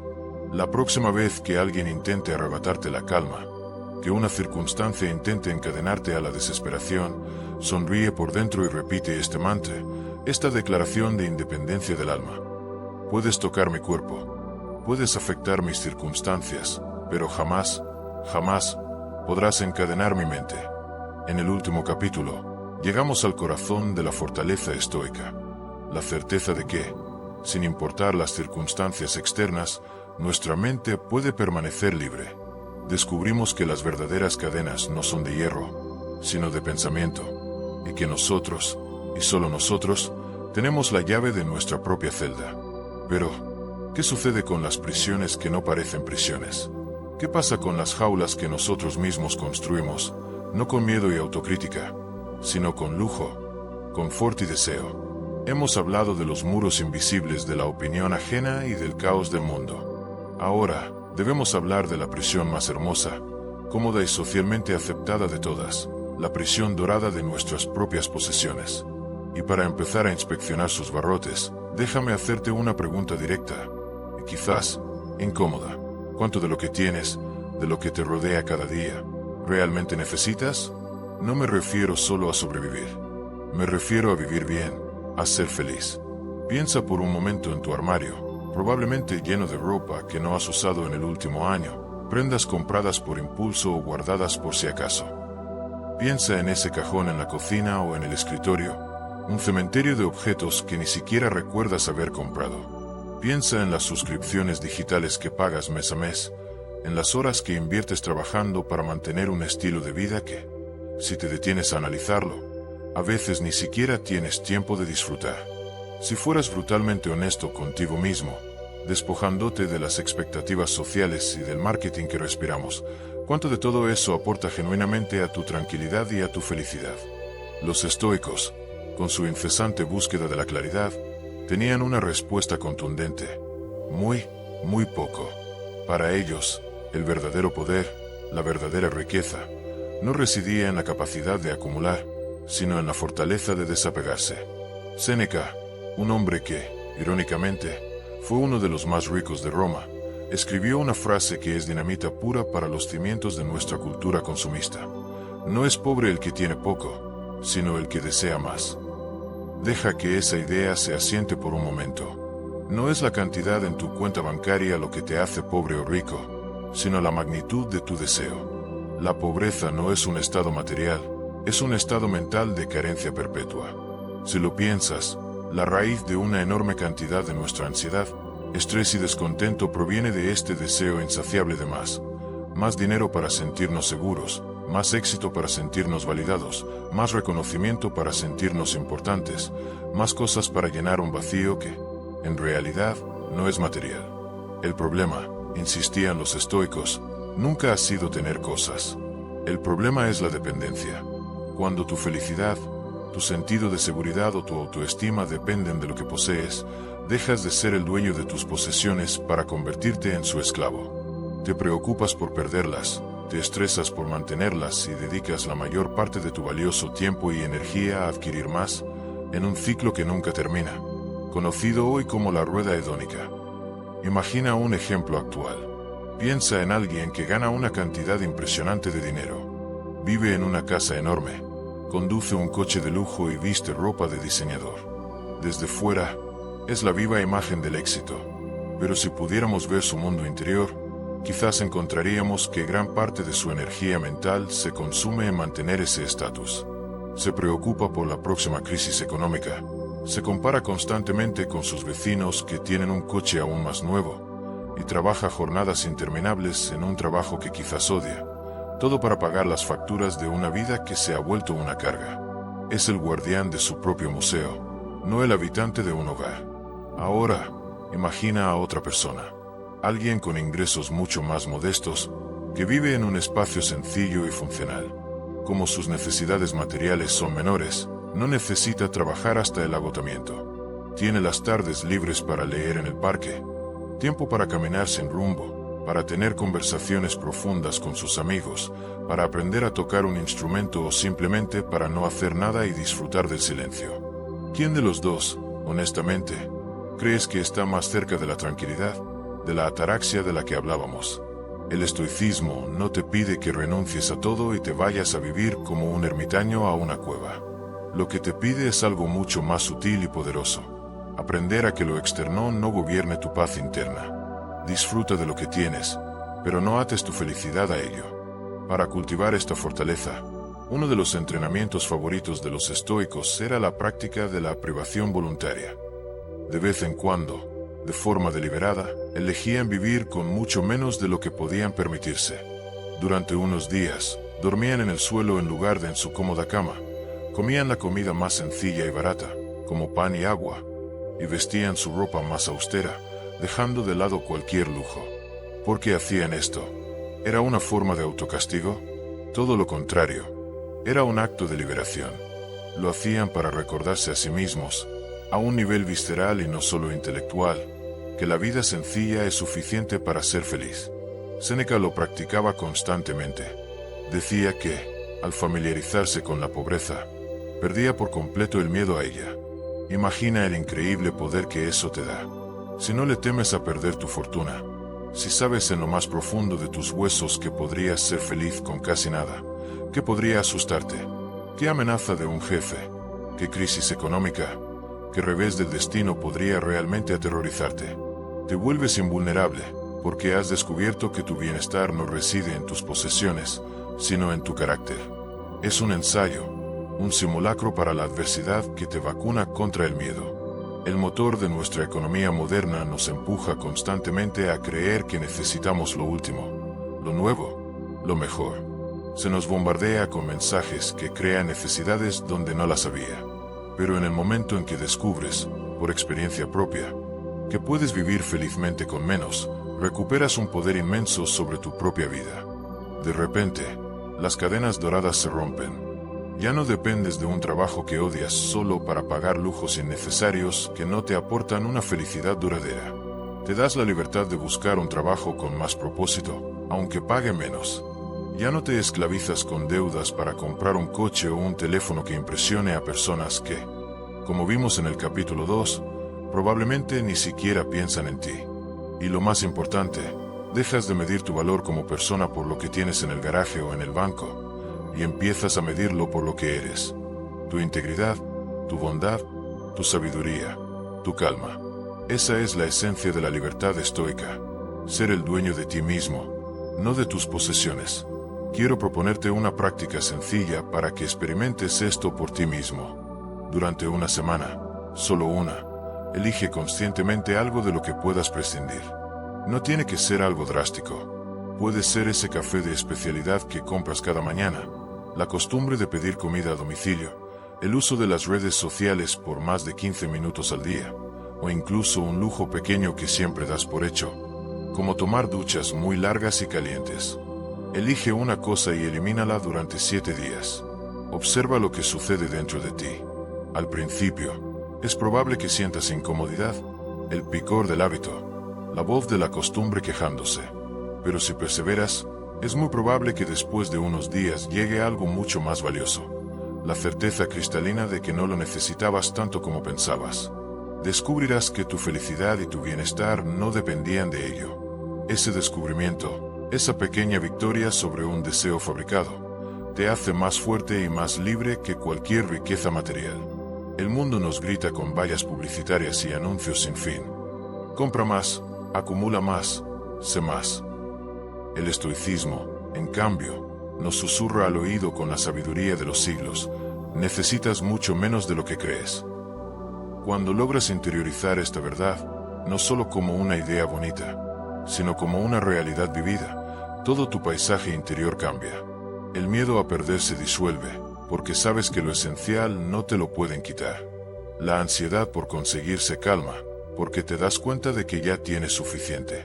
Y de repente, lo que ya tienes, un techo sobre tu cabeza, comida en la mesa, un amigo con quien hablar, la capacidad de respirar y pensar, empieza a aparecer una abundancia casi milagrosa. Ese es el verdadero lujo, la tranquilidad que nace de la suficiencia. Así que la próxima vez que mires tu armario, tu cuenta bancaria o tus metas materiales, hazte esta pregunta fundamental, la pregunta del esclavo que anhela la libertad. ¿Esto me hace más libre o me hace más esclavo? ¿Me da tiempo y paz o me los quita? Porque vivir con menos no significa pobreza. Significa elegir deliberadamente la inmensa abundancia de lo que es verdaderamente esencial. En el capítulo anterior, Desmantelamos la prisión dorada de nuestras posesiones. Descubrimos una forma de riqueza que no se mide en lo que acumulamos, sino en lo poco que necesitamos para estar en paz. Al aprender a vivir con menos, nos liberamos del miedo a la pérdida, de la ansiedad por conseguir más, y encontramos una tranquilidad robusta en la suficiencia. Pero una vez que hemos limpiado nuestra casa exterior, una vez que hemos soltado las cadenas del consumismo, a menudo nos encontramos cara a cara con los monstruos que habitan en nuestra casa interior. El miedo y la ansiedad. Y es aquí donde se libra la batalla más íntima y decisiva de todas. Así que déjame comenzar con una verdad que puede resultar incómoda, pero que es profundamente liberadora. La inmensa mayoría de las cosas que temes, esas catástrofes que proyectas en la pantalla de tu mente, nunca, jamás, van a ocurrir. Sin embargo, tu mente es una experta directora de cine de terror. Toma pequeñas incertidumbres y las convierte en gigantes, en monstruos sombríos que te quitan el sueño, que aceleran tu corazón hasta hacerlo golpear contra tus costillas y que, poco a poco, día tras día, consumen tu energía vital, dejándote exhausto sin haber librado una sola batalla real. ¿Te suena familiar? ¿Te ha pasado que pasas más tiempo preocupado por lo que podría pasar en esa reunión, en esa cita médica, en ese viaje, que viviendo y experimentando lo que sí está pasando justo frente a ti? Te pierdes el presente, el único lugar donde la vida realmente sucede, porque estás de gira por los paisajes fantasmales de un futuro que no existe. Ahí es donde entra el poder inmenso y práctico del estoicismo. No para eliminar el miedo, eso sería imposible y hasta inhumano, sino para enseñarte a mirarlo directamente a los ojos, a entender su naturaleza, a despojarlo de su poder y, finalmente, sonreír ante su teatro de sombras. Los estoicos entendieron que el miedo es, en esencia, una ilusión creada por la mente. Epicteto, con su habitual claridad brutal, lo resumió en una de las frases más revolucionarias de la historia del pensamiento. No son las cosas las que nos perturban, sino la opinión que tenemos sobre ellas. Detente a desempacar esta idea, porque es la llave maestra para desarmar casi todo tu sufrimiento. El miedo no proviene del hecho en sí, del evento externo, sino de la interpretación que tu mente hace de él, de la narrativa que te cuentas al respecto. No temes a la oscuridad, sino a las criaturas que tu imaginación proyecta en ella. No temes a hablar en público, temes a la humillación, al juicio, al que pensarán de mí si me equivoco. No temes al fracaso de tu proyecto, temes a la historia que te contarás a ti mismo sobre tu valía si no funciona. No temes tanto a la muerte, sino a la idea de dejar de existir, de no haber cumplido lo que crees que deberías haber cumplido. El miedo, entonces, no es el enemigo real. Es solo un mensajero distorsionado. El verdadero enemigo, el monstruo que debes domar, es tu propia narrativa interna, esa voz que susurra escenarios catastróficos sin cesar. Y si el miedo es la reacción a una amenaza imaginada, la ansiedad es su prima hermana, una forma más crónica y difusa de este mal. La ansiedad es, esencialmente, miedo al futuro. Es la costumbre de vivir mentalmente en el mañana, tratando de controlar un millón de variables que son, por definición, incontrolables. Vivir con ansiedad es como aceptar pagar los intereses de una deuda que quizás nunca tengas que asumir. Es elegir vivir dos veces el dolor, primero, y de forma prolongada, en la tortura de tu mente, y después, quizás, en la realidad, si es que ese futuro temido llega a materializarse. Los estoicos eran maestros en el arte de anclar la mente en el presente, porque sabían que la ansiedad no puede sobrevivir en el ahora. La ansiedad se alimenta exclusivamente del qué pasaría si. Marco Aurelio, en la soledad de su diario personal, se daba a sí mismo este consejo, una joya de pragmatismo y confianza. Nunca dejes que el futuro te perturbe. Lo enfrentarás, si es necesario, con las mismas armas de la razón con las que hoy luchas contra el presente. Esta frase encierra un poder inmenso. Te está recordando algo que olvidas constantemente en tus momentos de pánico. Ya eres un superviviente. Ya has superado miles de batallas en tu vida. Dificultades, tristezas, miedos, fracasos. Has navegado por ellos y aquí estás, hoy, leyendo esto. Las mismas herramientas internas, tu resiliencia, tu capacidad de adaptación, tu razón, que te trajeron hasta aquí. estarán disponibles para ti mañana. ¿Por qué, entonces, desconfías tan profundamente de tu yo futuro? La ansiedad es, en el fondo, una falta de fe en tu propia capacidad para manejar lo que venga. Para pasar de la teoría a la práctica, los estoicos desarrollaron un arsenal de estrategias mentales para enfrentar y domar al monstruo. No son soluciones mágicas, sino entrenamientos diarios para tu mente. La primera es la visualización negativa, praemeditatio malorum, que ya mencionamos. Sí, suena completamente contraintuitivo. La psicología moderna nos dice, piensa en positivo. El estoico dice, piensa, por un momento, en lo peor. Imagina el peor escenario posible con detalle. ¿Qué es lo peor que podría pasar si pierdes ese trabajo? Si esa persona te rechaza. Si tu plan fracasa estrepitosamente. Al mirar de frente a la catástrofe imaginada, ocurren dos cosas maravillosas. Primero, a menudo descubres que lo peor no es tan terrible o letal como el monstruo difuso que tu mente había creado. Le pones cara y te das cuenta de que, aunque doloroso, podrías sobrevivirlo. Segundo, si alguna vez ocurre algo parecido, ya no te tomará por sorpresa. Tu mente ya ha ensayado el golpe, ya ha empezado a pensar en soluciones. Le quitas al destino el poder del shock. La segunda, y quizás el arma más poderosa de todo el arsenal estoico, es aplicar rigurosamente la dicotomía del control. Como vimos, hay cosas que dependen de ti y cosas que no. La ansiedad nace casi exclusivamente de intentar controlar lo incontrolable. Dibuja dos círculos. En el primero, escribe lo que depende de ti. Tus decisiones, tu actitud, tu esfuerzo, cómo tratas a los demás, tu preparación. En el segundo, escribe lo que no depende de ti. El resultado final, la opinión ajena, la economía, el clima, el paso del tiempo. La mayor parte de tu miedo y tu ansiedad viven en ese segundo círculo.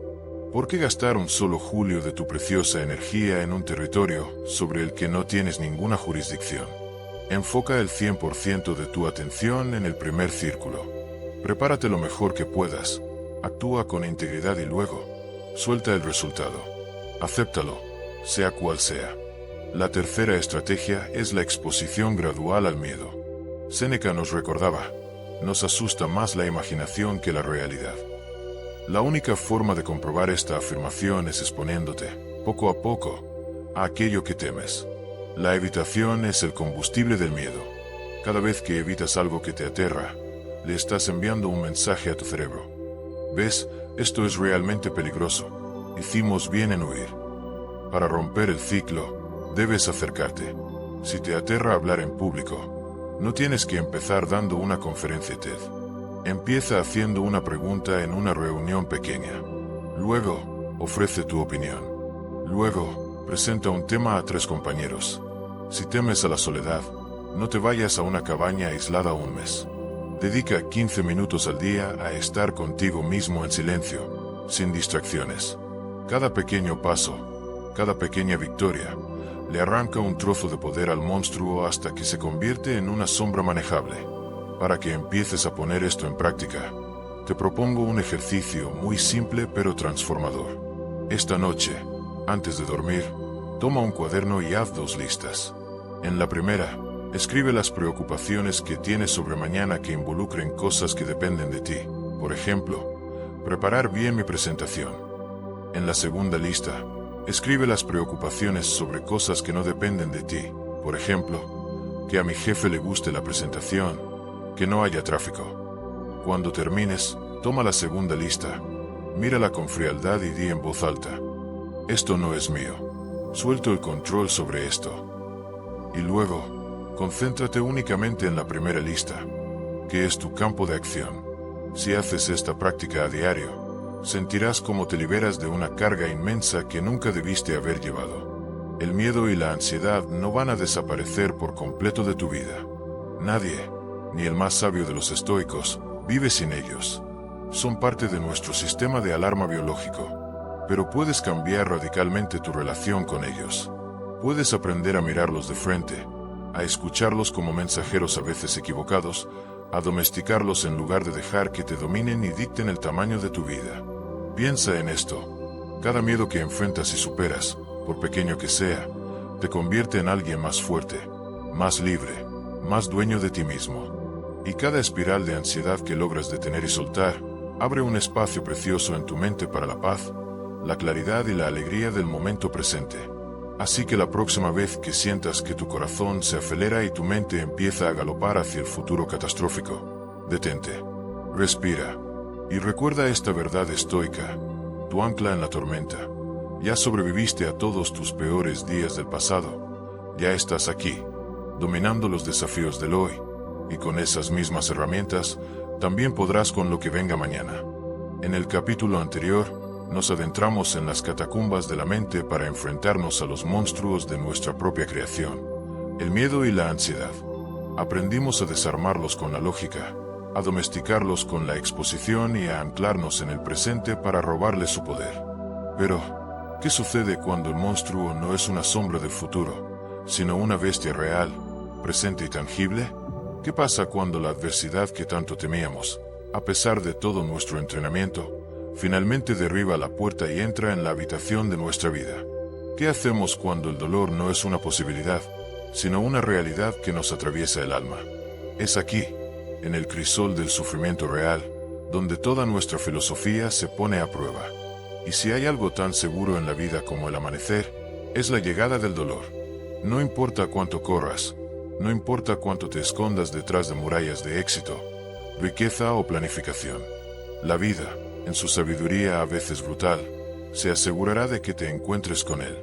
La pérdida de un ser querido, la enfermedad que ataca tu cuerpo o el de alguien que amas, el fracaso estrepitoso de un sueño por el que luchaste, la traición de una persona en la que depositaste tu confianza. Estas no son posibilidades, son certezas en el viaje de cualquier ser humano. La diferencia radical entre una vida de amargura y una vida de crecimiento no reside en la ausencia de dolor, sino en qué haces con él cuando llega. Ante el mismo golpe del destino, los débiles se quiebran, se lamentan y se definen a sí mismos como víctimas por el resto de sus días. Los fuertes, en cambio, recogen los pedazos rotos y los utilizan como combustible para forjar un carácter más resistente, más sabio y más compasivo. Los estoicos lo sabían bien. Para ellos, la adversidad no era un castigo del destino ni una falla en el sistema. Era un entrenamiento. Era el universo, o los dioses, tratándote como un entrenador trata a su atleta predilecto, dándote los desafíos más duros porque confía en tu potencial para superarlos. Séneca lo expresó con la imagen poderosa del metalurgo. El fuego prueba el oro, la adversidad al hombre.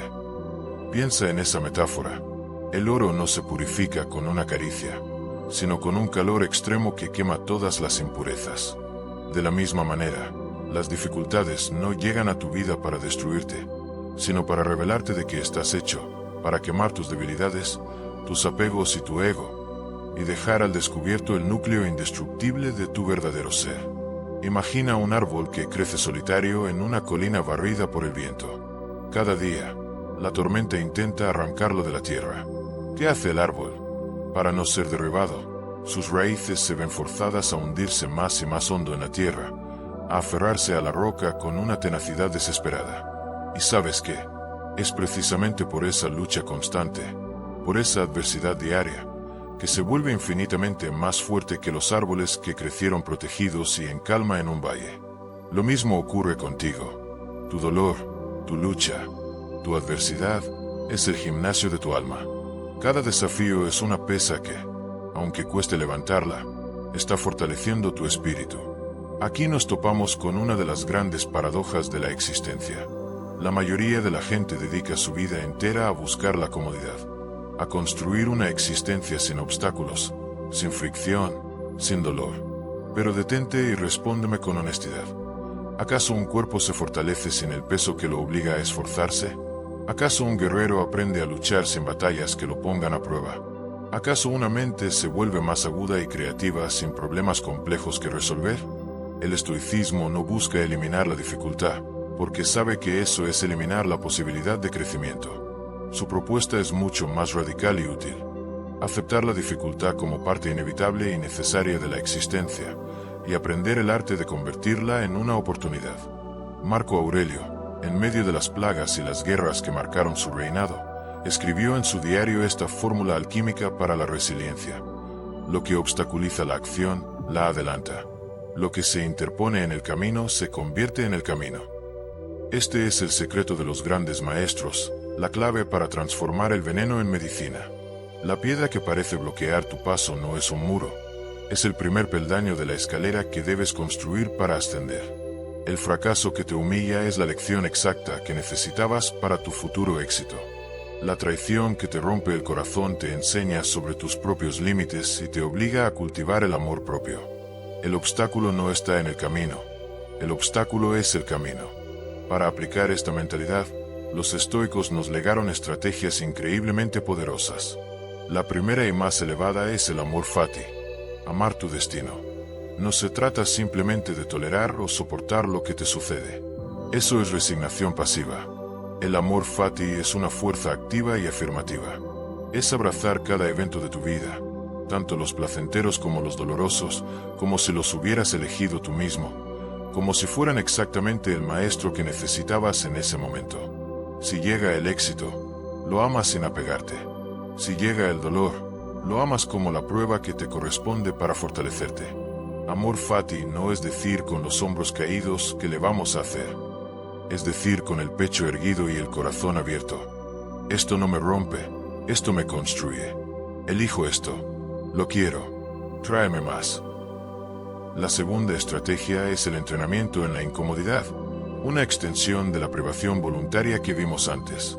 Séneca practicaba dormir en el suelo, vestirse con ropa áspera y comer lo mínimo, no porque fuera masoquista, sino porque quería entrenar su mente a no depender de las comodidades.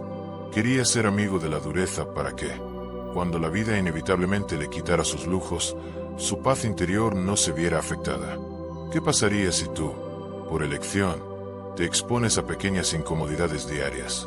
Tomar una ducha fría, ayunar de vez en cuando, elegir las escaleras en lugar del ascensor, tener esa conversación difícil que has estado evitando. Cada vez que eliges voluntariamente la incomodidad, le estás enviando un mensaje a tu sistema nervioso. Soy más fuerte que mi deseo de confort. Con el tiempo, tu mente se vuelve indestructible. La tercera estrategia es redefinir el sufrimiento. Aquí yace una distinción crucial. El dolor es inevitable, pero el sufrimiento es opcional. ¿Qué significa esto? El dolor es la sensación física o el evento emocional puro. Una pérdida, una derrota, un rechazo. Ese hecho es neutro. El sufrimiento, en cambio, es la narrativa que tú le agregas a ese hecho. El sufrimiento es la historia que te cuentas. Esto es insoportable. Mi vida está arruinada. Nunca superaré esto. El dolor es el primer dardo. El sufrimiento es el segundo dardo, el que tú mismo te clavas con tu interpretación. Puedes cambiar esa narrativa. En lugar de decir esto me destruye, puedes elegir decir esto me está moldeando. Esto es un desafío que me hará crecer. Esto es difícil, pero tengo los recursos para superarlo. Para que puedas empezar a aplicar esto ahora mismo, te propongo una práctica. Piensa en tu mayor adversidad actual. Puede ser un problema económico, una herida emocional, una enfermedad, una batalla interna. No te escapes de ella. Tómala y escríbela en una hoja de papel, con todas sus consecuencias dolorosas. Ahora, debajo de esa descripción, respóndete a ti mismo estas 3 preguntas, no con la mente, sino con el corazón. ¿Qué lección fundamental me está enseñando esta adversidad sobre la vida, sobre mí mismo o sobre los demás?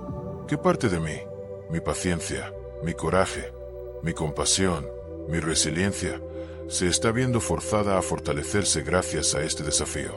¿Cómo puedo usar esta experiencia, este dolor, no solo para sobrevivir, sino para crecer, quizás, para ayudar a otros en el futuro? Haz este ejercicio cada vez que te enfrentes a un obstáculo. Verás cómo, con la práctica, la adversidad deja de ser un muro infranqueable, se convierte en un puente hacia una versión más fuerte y sabia de ti mismo. Al final del día, el dolor no es tu enemigo, es tu herrero. Con cada golpe de martillo, con cada inmersión en el fuego, está forjando el acero de tu carácter, eliminando las impurezas y dándote la forma de un guerrero. El estoicismo no te promete una vida sin heridas. Eso sería una mentira infantil. te promete algo mucho más valioso: la certeza de que cada una de tus heridas puede convertirse en una cicatriz con una historia, una medalla de guerra que lleves con orgullo, un recordatorio permanente de tu increíble resiliencia. Así que la próxima vez que la adversidad golpee a tu puerta, no te escondas debajo de la cama. No le pidas que se vaya. Ábrele la puerta de par en par, mírala directamente a los ojos, y con una calma que nazca de lo más profundo de tu ser, dile: te estaba esperando. Gracias, porque con tu presencia, me estás volviendo indestructible. En nuestro viaje hasta ahora, hemos descendido a las profundidades de nuestro ser. Hemos aprendido a desmantelar las prisiones de la opinión ajena, a domar el deseo insaciable, a mirar a los ojos del miedo y la ansiedad. Lo más importante, a encontrar la fuerza en el corazón mismo del dolor. Hemos aprendido a ser como el árbol en la tormenta, hundiendo nuestras raíces en la adversidad para volvernos inquebrantables. Hemos forjado un carácter en el fuego del sufrimiento, construyendo una ciudadela interior, un refugio de paz y resiliencia. Pero ahora, desde la seguridad de esa fortaleza, surge la pregunta más importante de todas: ¿para qué? ¿Para qué hemos cultivado toda esta fuerza interior? ¿Es simplemente para sentarnos en calma dentro de nuestros muros, inmunes al caos del mundo, en un estado de aislamiento sereno? ¿Es la meta final del sabio convertirse en una estatua hermosa pero indiferente? La respuesta estoica es un rotundo y atronador no. La fuerza que has forjado en el dolor no es solo para ti. El carácter que has templado en la adversidad tiene un propósito más allá de tu propia supervivencia. El guerrero no entrena para admirar sus músculos en el espejo, sino para defender la ciudad. La paz interior que has cultivado no es un fin en sí misma. Es la plataforma estable desde la cual debes actuar en el mundo. Y esa acción, la expresión más elevada de la sabiduría, tiene un nombre: justicia.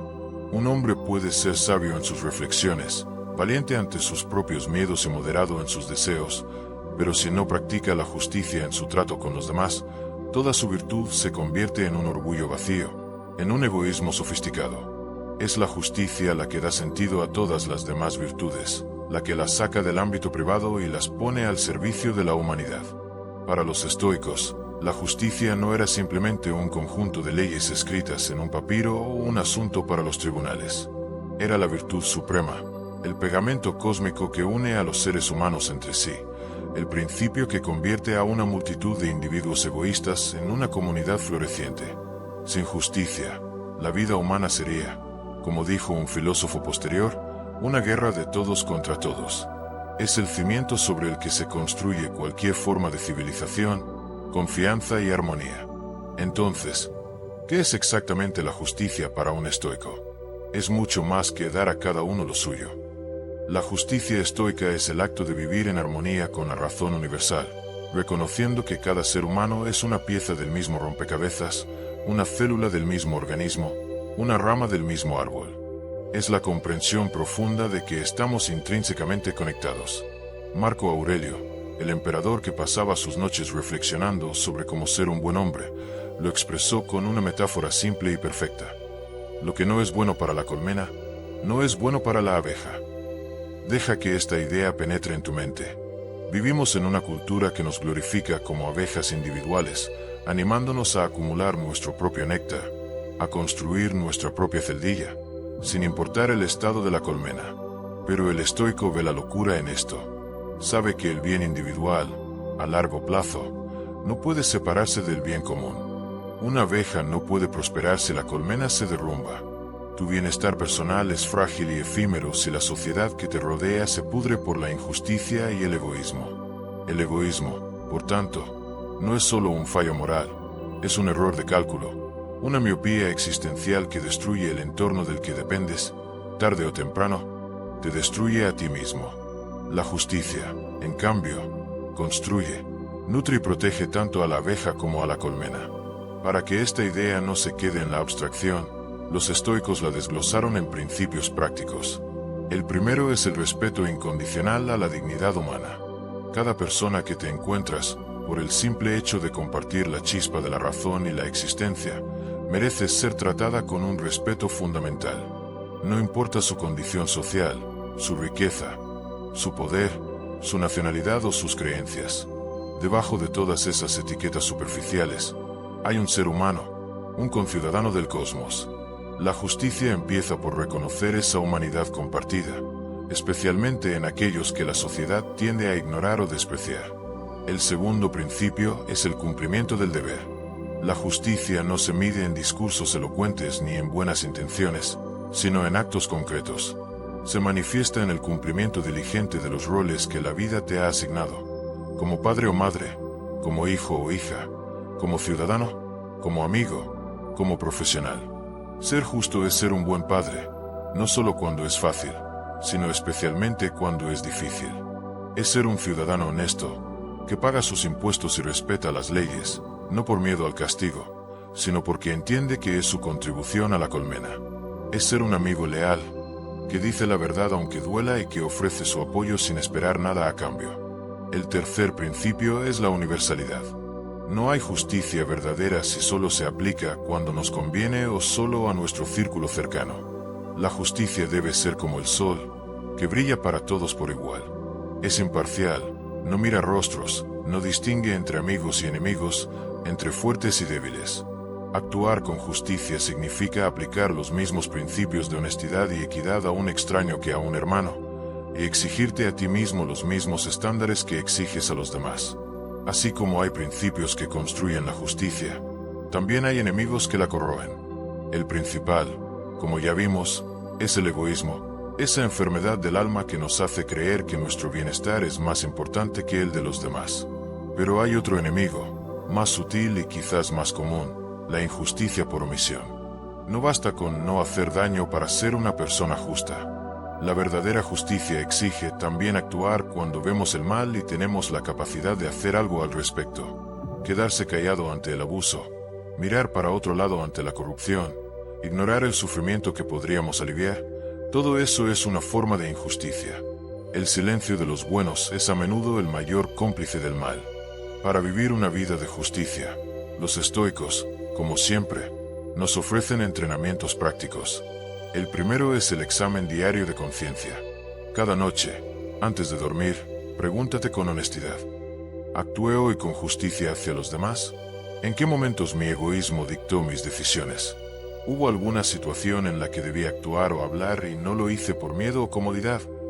Este simple acto de autorreflexión es un poderoso calibrador moral que, poco a poco, va afinando tu conducta. El segundo es ampliar tu círculo moral. El filósofo estoico Hierocles propuso un ejercicio mental maravilloso. Imagínate a ti mismo en el centro de una serie de círculos concéntricos. El primer círculo contiene tu cuerpo y tu mente. El siguiente, a tu familia inmediata. Luego, a tus parientes más lejanos. Luego, a tus vecinos y conciudadanos. Luego, a tu país. Y el círculo final abarca a toda la humanidad. El trabajo moral de una vida, decía Hierocles, consiste en atraer constantemente los círculos exteriores hacia el centro, en tratar a tu vecino como a tu primo, a tu compatriota como a tu vecino, y a cualquier ser humano como a tu compatriota, hasta que tu sentido de pertenencia y deber abarque a toda la especie. Cada acción justa es un acto de acercar esos círculos. El tercero, y quizás el más difícil, es hacer lo correcto, aunque cueste. Séneca nos advertía: lo que es justo no siempre es lo más cómodo. La justicia a menudo te pedirá que tengas conversaciones incómodas, que defiendas una postura impopular, que renuncies a una ventaja personal o que te enfrentes a personas con más poder que tú. Es tentador elegir el camino fácil, el del silencio o la conveniencia. Pero renunciar a la justicia por comodidades, en palabras de los estoicos, vender tu alma por migajas. Es cambiar tu integridad, lo único que realmente posees, por una ganancia trivial y pasajera. Te propongo una práctica para esta semana. Durante los próximos días, haz conscientemente un pequeño acto de justicia al día. No tiene que ser algo grandioso que cambie el mundo. Busca oportunidades en lo cotidiano. Defiende a un compañero de trabajo que está siendo criticado injustamente a sus espaldas. Di la verdad en una situación donde una pequeña mentira sería más fácil. Trata con una dignidad y una atención excepcionales a esa persona que normalmente ignoras, como el personal de limpieza de tu oficina o el cajero del supermercado. Cede tu puesto en una fila o en el tráfico sin esperar agradecimiento. Esos pequeños actos, repetidos con constancia, son los que construyen un carácter justo e inquebrantable. En última instancia, la justicia es la virtud que convierte a un hombre o a una mujer en un ser humano completo. Sin ella, la sabiduría que hemos cultivado se vuelve arrogancia, la valentía que hemos forjado se convierte en violencia sin propósito, y la templanza que hemos practicado se convierte en un orgullo aislado. La justicia es el puente que conecta tu alma con el mundo, el canal a través del cual tu paz interior se vierte y beneficia a los demás. Siembra justicia en tus actos y cosecharás confianza, respeto y armonía en tu vida y en tu comunidad. Recuerda, el sabio estoico no busca únicamente su paz interior como un tesoro para guardarlo bajo llave. Busca que su vida entera, sus acciones, sus palabras y su ejemplo, sean un faro de equilibrio, razón y rectitud para todos los que lo rodean. La verdadera culminación del viaje interior es convertirte en una fuente de bien para el mundo exterior. Lo que has escuchado aquí no son simples palabras. Son semillas que han quedado en tu mente, esperando crecer. El estoicismo no es un libro viejo lleno de teorías. Es un mapa que te guía hacia la calma, hacia la fuerza y hacia la versión más poderosa de ti mismo. Ahora, la decisión es tuya. Seguir siendo arrastrado por las distracciones, o tomar el control y caminar firme rumbo a uno mismo. Si quieres seguir despertando tu mente, si quieres transformar tu vida desde adentro, te invito a unirte a esta comunidad. Suscríbete, activa la campana, y acompáñame en este viaje donde cada palabra, cada historia y cada reflexión te recordará quién eres en realidad. Porque el verdadero cambio no sucede cuando escuchas, sucede cuando decides caminar rumbo a uno mismo.